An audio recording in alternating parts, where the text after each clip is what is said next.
Welcome back, everybody. Thank you for being with us again to this amazing podcast, 10 questions and a glass of champagne with Florin. Today we have with us Jenny Gonzalez. Yes, thank you. I have the whole bottle. Still need to open it though.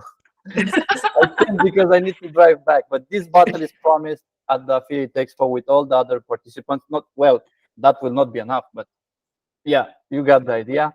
So today we have with us Jenny Gonzalez. She's an amazing speaker. She spoke in so many conferences, including ours last year. So Jenny, I would let you introduce yourself before going forward, please. Super. For those of you who don't know me, my name is Jenny Gonzalez. I have been in the industry for something close like 15 years, and this is all I have ever done in my adult life. I started out as a junior affiliate manager and made my way to CEO of a company in 10 years. And after that, I started my own performance marketing network, which is what I do since like 4 years ago. Congratulations. And it's really, really a nice way to build your career into this industry. I mean, you need to start low. I think most of the successful people, right, which we encounter today in the conferences, started from a lower position. Let's say they gathered the experience.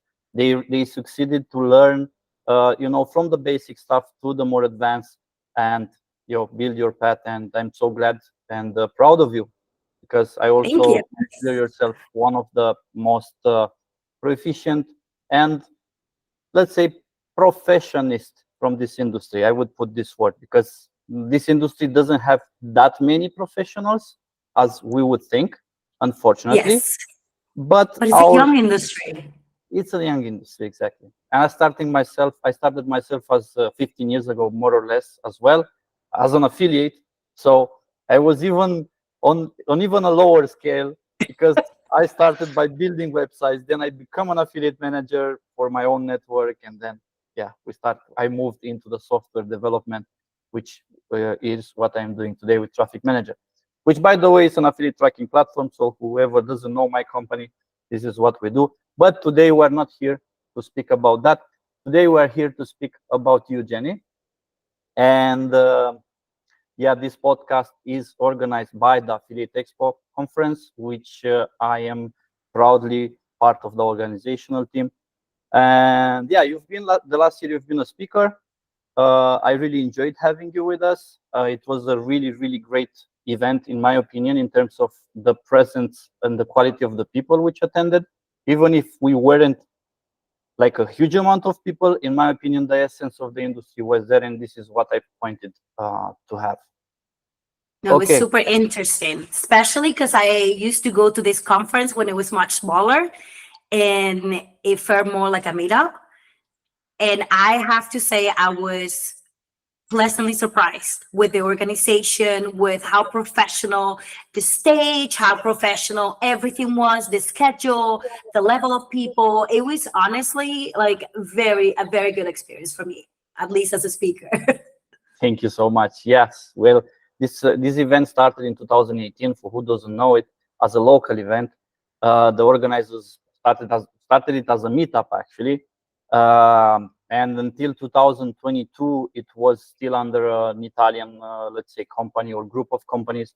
Starting 2023, we took it over. We became partner into this event, and I took over the organizational part. It was one of my, let's say, conditions to get into this conference, and I'm proud that I succeed to also thanks to the team which helped me build it, of course. I'm proud that we succeed to build this event, and I'm hearing only great reviews about it from people. So this is really, really really great milestone for me. It's And good. Now I'm proud of you. thank you, thank you so much. So you don't know the format of this podcast. I didn't disclose it to you. Our It's audience, called 10 questions and a glass of champagne. So I'm ready. yes, but not random, not 10 questions prepared upfront. You don't know the questions, Okay. No, and I know I I have a don't know the total questions. I have a total of 20 questions, not 10. Okay. But we will get randomly through software we have built here, a little software. Okay. We will basically paste here 20 questions, and our software will select casually 10 of them, Okay. and you will get 1,180 seconds, 3 minutes, to reply 8 Okay. questions. Okay. So this is something you never did, right? No. Okay.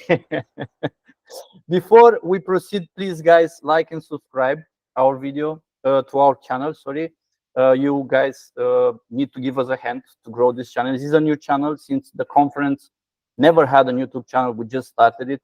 So yeah, give us a hand to reach at least a few hundred followers, so we can have a few views.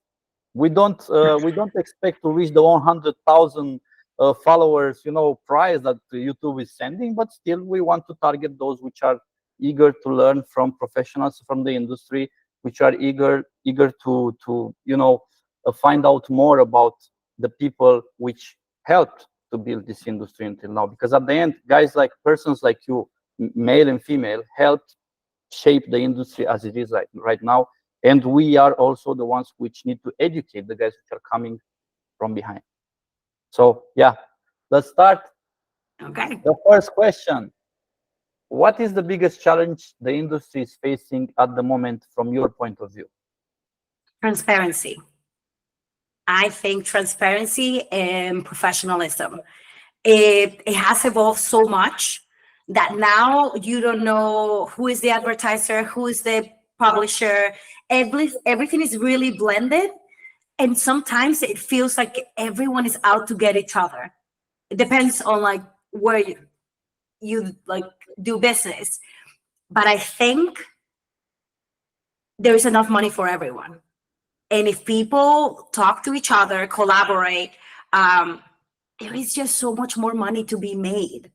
And I think it is that lack of transparency that I find the biggest challenge. Cost acquisition is like all-time high, but these are challenges that we've always had. I think the biggest problem is that everyone is trying to make quick money, and this industry is too small for quick money. I agree. So yeah, where in my opinion as well, where more people put the shoulder, the value gets even better, and you can serve better the public, you can serve better the affiliates, the final customer. So yeah, if everybody would be transparent and not so profit driven necessarily, but trying to Greedy. exactly, let's use the right word, greedy, then the industry and everybody in it would have way more to earn out of it. Okay, great answer. Next one. Name one tool, service, or software that completely changed your business life, and explain how. Okay. It was my tracker. The tracker that I use for my own business. I have been using this tool since 2014. This is your And own, you build it in-house? no, it started out as not in-house and now it's in-house. Okay, so you need to tell us one which is not in-house, that people can get from somewhere, buy or have a subscription. But maybe they'll be able to buy mine on a subscription. No, I'm launching my tracker soon. I've Okay. been working on this since 2014. And the only reason that it changed it is because of the team behind it. I was able, as a customer, I was able to request so many features, and pretty much the tracker ended up being shaped by my own ideas because there was very little customers, right? At that point. And I had so many, like I was running an affiliate program on my own. So I was everything. I was the affiliate manager, I was the coder, I was the secretary, I was the CEO, the marketing person. And having a team of people that like took care of the tech side, that changed my life. It changed my life because I'm never going to be technical. As tech savvy as I am, I'm never going to be a technical person.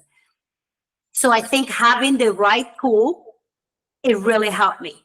And it doesn't matter what tool, it's the tool that works for you. But this one particularly worked for me so well that nowadays we are one company and we're launching like a new product based on that old product. So, but I think any tracker can change your life. Trello made managing people a lot easier, managing tasks, because I kind of hate Jira, but in like Confluence and like all of that, it's like super convoluted. So Trello, if I was going to say one free tool that is easy for teams to use, Trello. And I'm a big fan of Canva too. Me too. Yes, I like Canva. I like Trello. We use both of them, and I think Canva was founded by a woman, right? Yes, it was founded by a woman. Yes, and soon it looks like soon we're becoming competitors. No, we won't be. There is No, always room for collaboration. oh, that's true. I don't even think in competition. I think I that don't think in everybody competition. My only competition is me. exactly. Anyway, you're right with the fact that the tracker is very, very, very important. Even with Traffic Manager, even before we launched it, we built it for ourselves before making it available to the public. In 2014, we started building it. So I know what you mean. Everything was built based on my needs at that point. Oh, wait. On my needs at that point when I had the network and I was working with other people. We were like a team of 4. We had the tech. It was me which was dealing the affiliate management part at that time. We had a person which was dealing with the traffic generation because we were generating also our in-house traffic. A person which was dealing with the payments and all the boring part. And that's also a part that your tracker should at least help you and centralize 100%. the stuff. So that's the thing. Every challenge that I faced over the last 10 years shaped the functionality of this tracker. I perfectly understand that. Yeah, because like I think that's how good products are made, out of like the struggle. Exactly. So yeah, for example, we just end up being a tracker. We started as being a tracker, a generic tracker for everybody. So we onboarded like companies with dating, with casinos as well. And now we end up being one of the most influential trackers in cash on delivery, for example. So basically the market shaped us. Took us Yes. to a path, and we took a niche which wasn't served that well.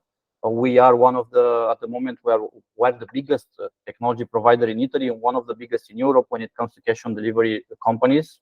We have many which use our tracker. So I totally understand. You are drinking, I saw you. I would drink as well, but I'm so jealous right now. I listen to instructions. You are doing great. So yeah, totally get it, guys. If you have a tracker that you don't like, you don't need to take mine or Jenny's. If you don't Find the one that works for you. exactly, change it until you find the one which it's exactly it's serving your purpose. Don't just wait for miracles to happen, hoping that that tracker one day will become something else, because there are so Or many. because it's working for somebody else doesn't mean that it's going to work for you. Exactly. So find whatever works for you, whatever serves your specific business, and whatever company is willing to service your like needs. That's it. Exactly, because it's crucial in this business. If you want to have an affiliate network, the tracking part, the tracker, it's your base. 100%. Foundations. Okay, next. What is the biggest challenge you are facing at the moment? So creating content. Okay. That is my biggest challenge. So for the longest time, I was the face of whatever company I worked for. And that worked great because it was easy. I just had to like do whatever I was doing. But now that I own more than one company, it became apparent that I had to be me separate from the companies. I couldn't be the face of 4 companies, and I couldn't so I have to work on my own like personality on social media. I'm launching a podcast. I'm doing all these things and creating content. I have, surprisingly, a really hard time being in front of the camera.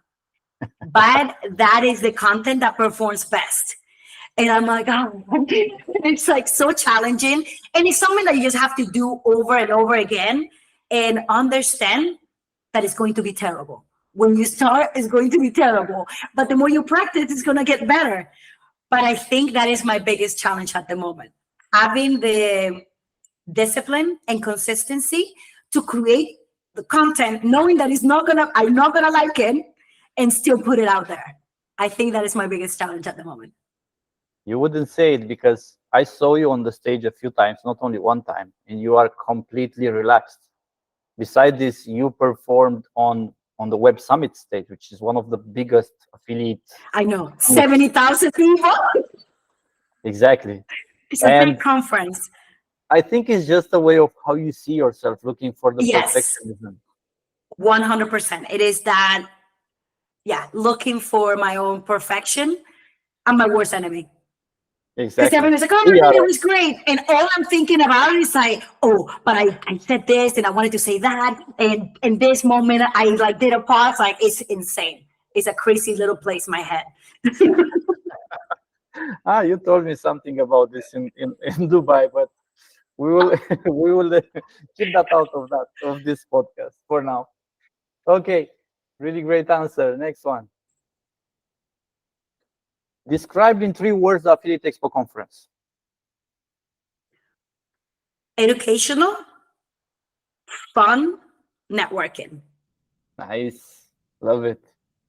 Yes, indeed. Yesterday, I had another podcast with another person. I will not say the name because I don't know the what will When be they're the coming audience out. of that podcast. But it was still a girl, and I asked her. She never been to the Affiliate Expo conference, so she just gave me 3 words based on the idea she built for herself until now by looking at the website, social media, and everything. And she said like professionalism, because she liked the website and the colors, and this really looks like everything belongs to a brand.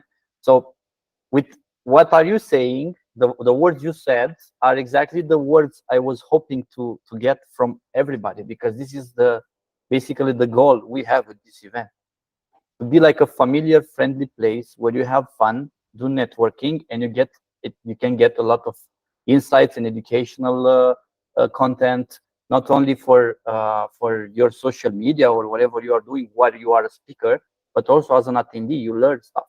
100%. 100%. And I feel even the speeches that I sat down, it was all stuff that I'm not doing, but I learned so much. Like I was like, wow, this is how this works. Like if I wanted to open this sort of business, which I won't, but it's incredible. And you know what I love in this, I absolutely adore how everyone comes from the most random places. Like the background story of the people that you meet, I find it fascinating. Because you can be like, oh, what do you do? It's like, oh, I was a rocket scientist. And you, oh, I used to make bread. And you're like, what? And now, like, everyone is an industry where anyone can be anything. And that is what I love about this industry. So I That's think true. even inspirational. That's true. I will tell you more. I have one person which is a client of mine, which is a police officer. And in See? his free time, he's doing affiliate marketing. He buys traffic and he says offer or cash on delivery. So, like you said, people are coming all the social corners and all over the world All speaking walks all of life. All walks of life. exactly. It's amazing. I this is what I like when I go also to other conferences, when I network with people, especially at the parties where people are more relaxed and the pressure of the networking part is not really there anymore. Also because many of them come because they are sent by the companies to grab some leads, so on and so forth. So when everybody is relaxed, you can find out even more about themselves, their companies, what they are doing, what are their plans for the future, and all this kind of stuff. And I love that. I love to I study love that. it. Yeah. Okay, who is your role model in this industry and why? My If you have friends. one, yes, My friends. one. Each one of them. I don't have one. But I don't have a role model in life. I don't have a single person. I think everyone can be amazing at certain things and maybe has more challenges in others. And I love looking at different people and being like, wow, this person is so good at this. And they inspire me to do this. And this other person is so good at that. So I'm constantly looking at everyone and just trying to identify like what makes them unique. Okay, interesting. So you are But yeah, getting I don't basically have one role model. When I started in the industry, there was like no women. Um, so it was very challenging. And I think I try to be a role model today because it's what I didn't have when I started. I'm trying to be the person I wish I had when I started. And I'm sure you are. I'm sure that many women are looking at you while you're on the stage, but also following your advancements in the career and everything. And I'm sure that you're appreciated. I know many women in the industry right now. Many of them are like, you can see, real entrepreneurs, people which are learning, which are giving their best, building stuff, starting from lower positions. And you can see that, I don't know, I just, as a simple example, I just comes to my mind the person which, I don't know if you know Andra. I've ever met her. I think I have actually. Trip chat. Anyway, she Maybe. started as a manager with a business partner of mine years ago. I've met her in his office like 6-7 years ago. Now she's the CEO of a webcam company, one of the most Wow. common in the world. She worked for this years. And Yes. so people like her, like you are inspiring the other women to come into this industry, and they can At see least that showing them that it can be done. exactly it's possible. It's possible. Yeah. Nice. Next one. What are your thoughts about on AI, and how do you think it will influence the future of this industry? And by the Oh my way, the God. panel you will have at the event will be about AI with 3 other girls. Yes. I So it will spoke be at the Web Summit about AI. I have, since then, I have consistently done a lot of work into AI. I was playing with AI before AI was cool, before ChatGPT came out. We were already playing with like machine learning for our own network, for the way we do business, and in general with ideas, because my business partner and I are always brainstorming, like, oh, what would happen if we did this, if we did that? So we've been playing with AI for a long time and trying to like train our own models.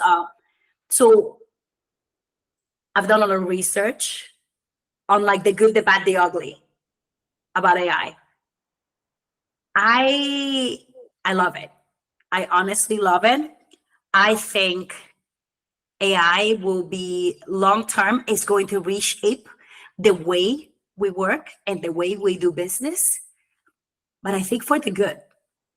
I think AI is going to take over the menial tasks, all those things that we don't like doing. I think it will shape the way we distribute work, the amount of work that we can get done, the amount of data that we can analyze.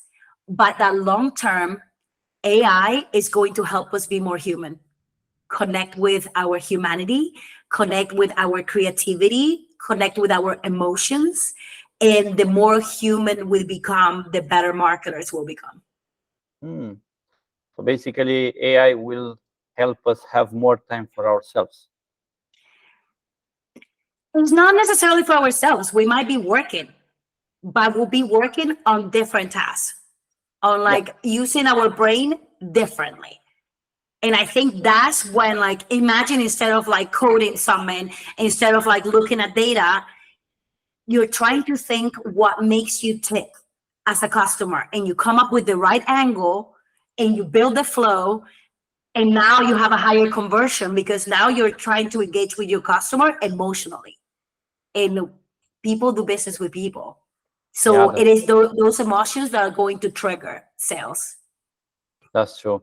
Many people are scared about AI, of the fact that they will remain. The AI will leave a lot of people without jobs, which is true.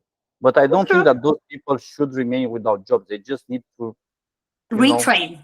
retrain. Learn how to use AI. Right now, everyone young, I'm just telling them, learn how to use AI and you will become an asset. Exactly, exactly. I totally agree with this.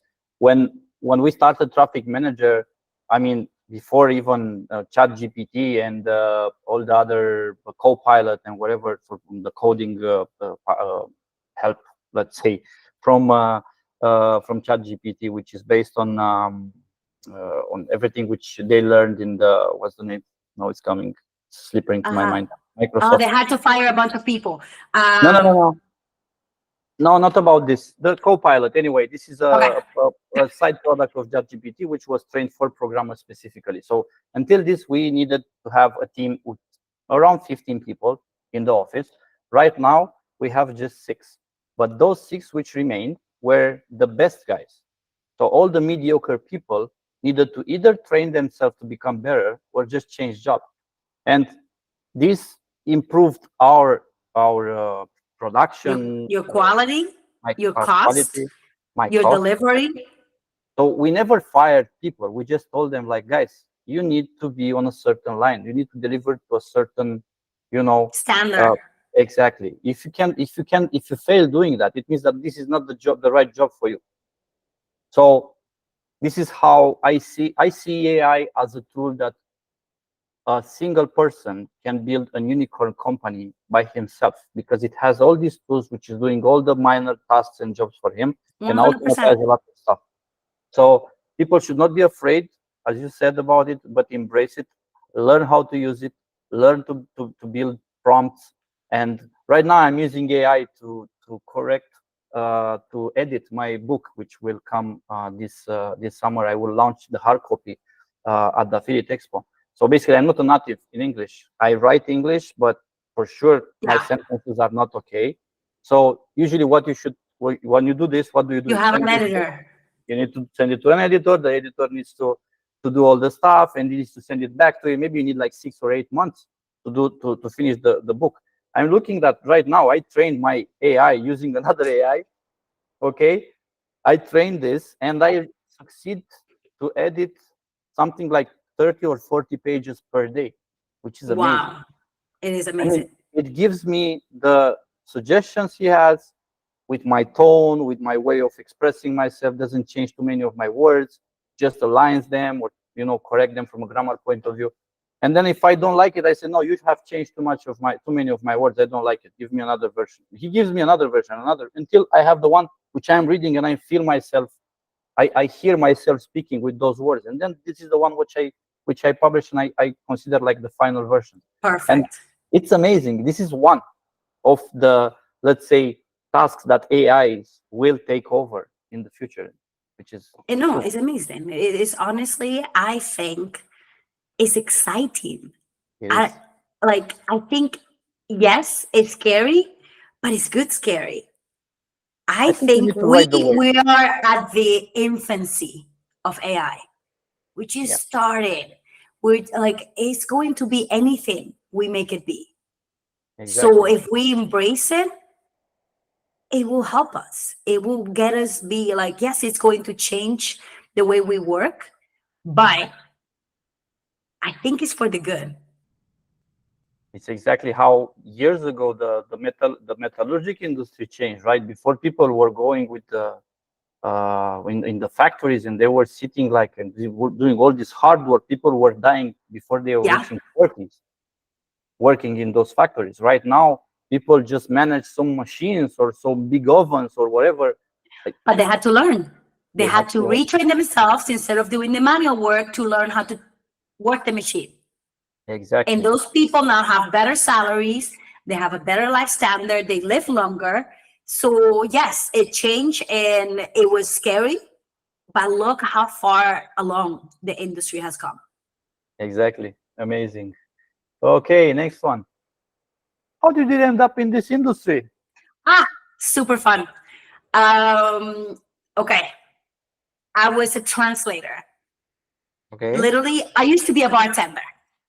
Bartender. And Okay. a bartender. And I was a bartender in the US. And bartending in the US was very different than bartending in Spain. So when I moved to Barcelona, they made me carry a lot of weight. They were like, oh, bartender is a job for men. And if you're going to be a bartender, you have to work like a man. I was like, oh, I'll work like a man. I got the nastiest hernia on my spinal cord, and I was in bed for 6 months, not able to work. So I had to find an office job. And at that point, my main skill is that I spoke both English and Spanish perfectly. So I started as a translator for this media company that had an affiliate program. And I used to like look at everyone in the office, and it was like lawyers and like marketing people and whatever. And the affiliate manager, this kid had the best life. And I was like, he was younger than I. He was traveling the world. I was like, I don't know what he does, but I want to do that. So I just like started reading on Google and started like teaching myself what the internet was. I didn't even know how to use Facebook at that point. And I just started like everything that there was, which wasn't lots to be honest at that point. We're talking like 2009.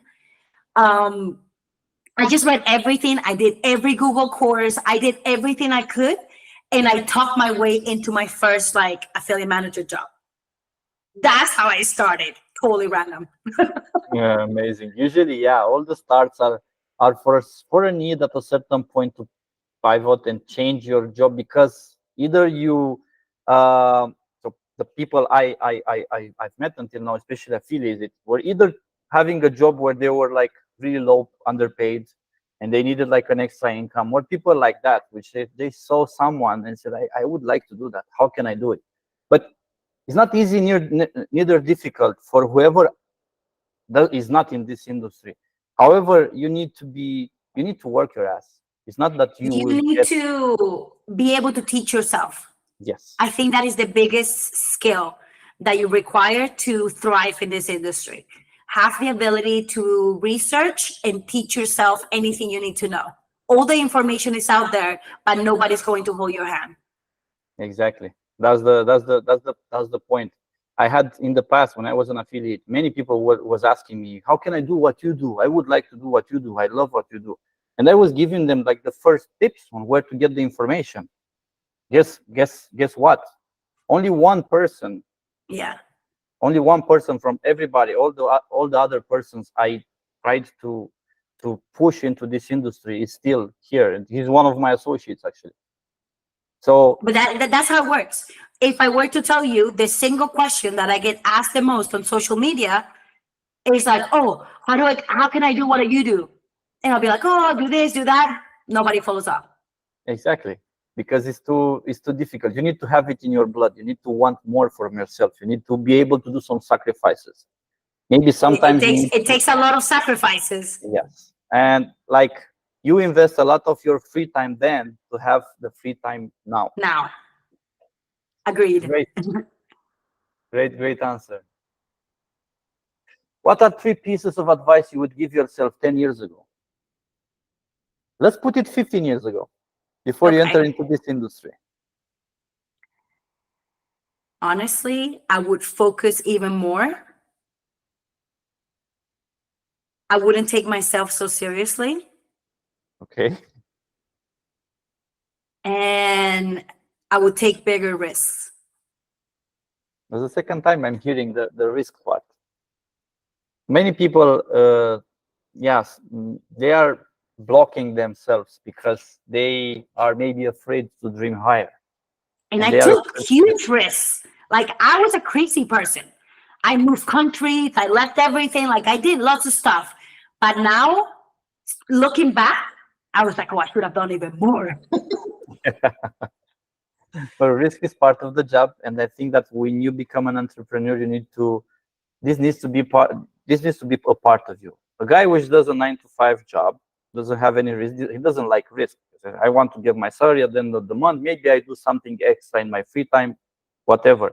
An entrepreneur needs to get the risks and get all the risks that he thinks or she thinks that should be taken. And beside of taking the risk, also the failure needs to be taken as a lesson. You shouldn't be afraid. 100%. And you always have to be willing to lose it all and Yeah. start from scratch and know that you're going to be fine. Exactly. This is what I was doing, what I did many times. I was thinking, what's the best thing which would happen? And I was thinking, no, maybe I could lose everything and start from scratch. I said, I did it already. What's the problem? I did it once. I know how to do it. I know the path. Yeah, exactly. I'll do So it again. I will If leave needed it be, once. I'll do it again. Exactly. Nice. What is your favorite place in the world to live in and why? You replied to me before this, but now Yes. do it for the All public. right. Just to give you an idea, I'm originally from Venezuela. I lived in the States, both in Texas and Colorado. I lived in Spain, in Barcelona and Seville, London, Malta, and that the last place is how I ended up in my favorite place in the world. I live in Lisbon now. I've been here for 4 years. and it is my favorite place in the world to live. Not because of the food, there is good food in a lot of places. Not because of the weather. I'm from the Caribbean, like believe me. Not because of the beach. I grew up at a great beach. But what I love the most about Portugal are the people. I think the level of like friendliness and openness and like the way they embrace foreigners and the way that they live their lives, they're all very prudent and very peaceful, and I don't mess with you so you don't mess with me kind of deal. And I love that. And I think being from Venezuela, we have such a big influence from the Portuguese because it's like the third biggest colony in our country.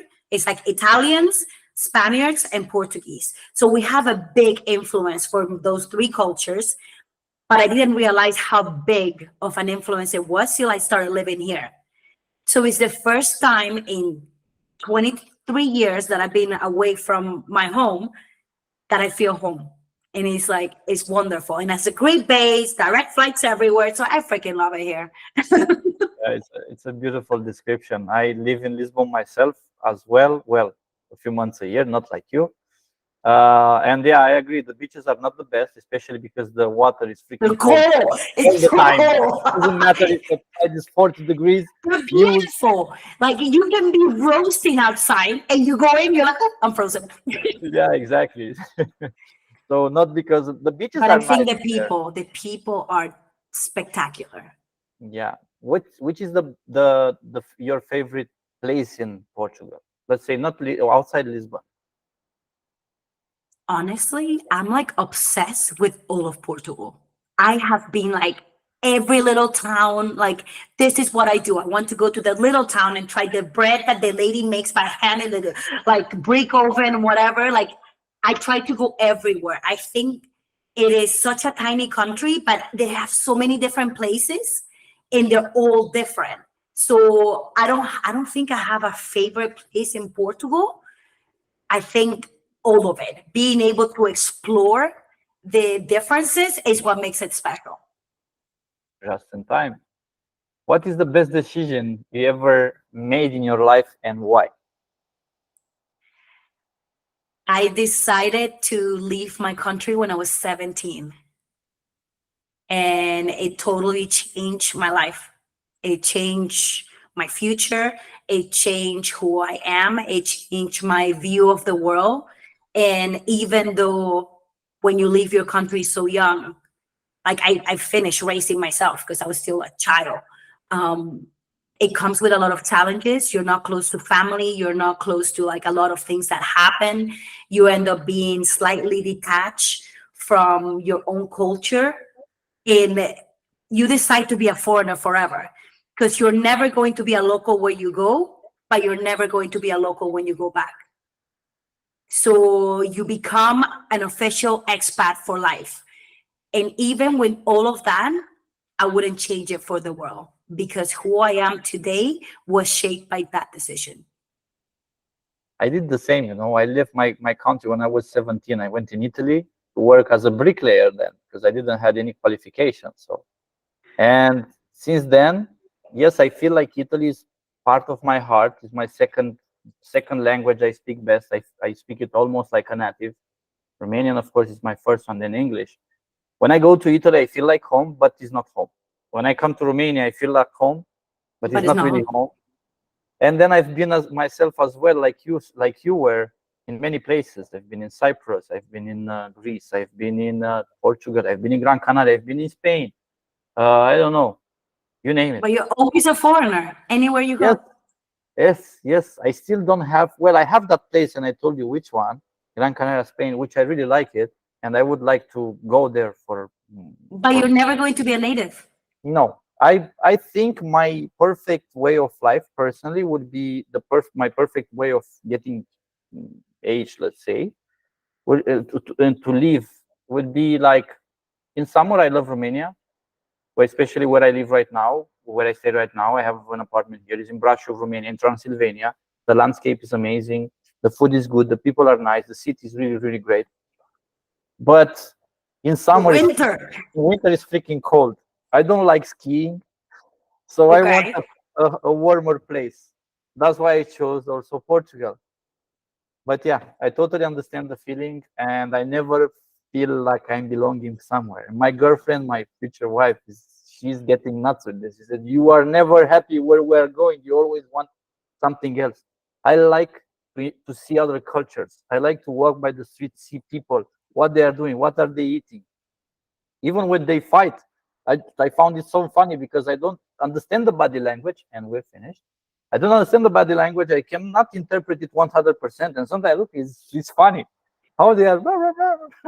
No, and especially when you see people that you're like, oh my God, this is like they're about to punch each other. And then Yeah, they laugh and you're like, yeah, that exactly, happens a lot of times when you're in a country where you don't speak the language and you try to read the body language and you try to like see the tone of voice and you're like, oh my God, these two are about to kill each other.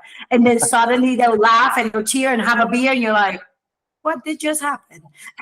exactly. Yeah, I love this as well, especially when we travel around the world for various conferences. You meet so many cultures, so many typologies of people, not only in the industry but also outside. When you go to a restaurant to eat something, or a club, or a bar, or a Anything. pub, whatever, it's amazing. I love it too. Here's the deal. When I was like really little, when I was a child, I wanted to be an ambassador because I Oh, wanted to travel and I wanted to see new cultures and I wanted to see how other people lived.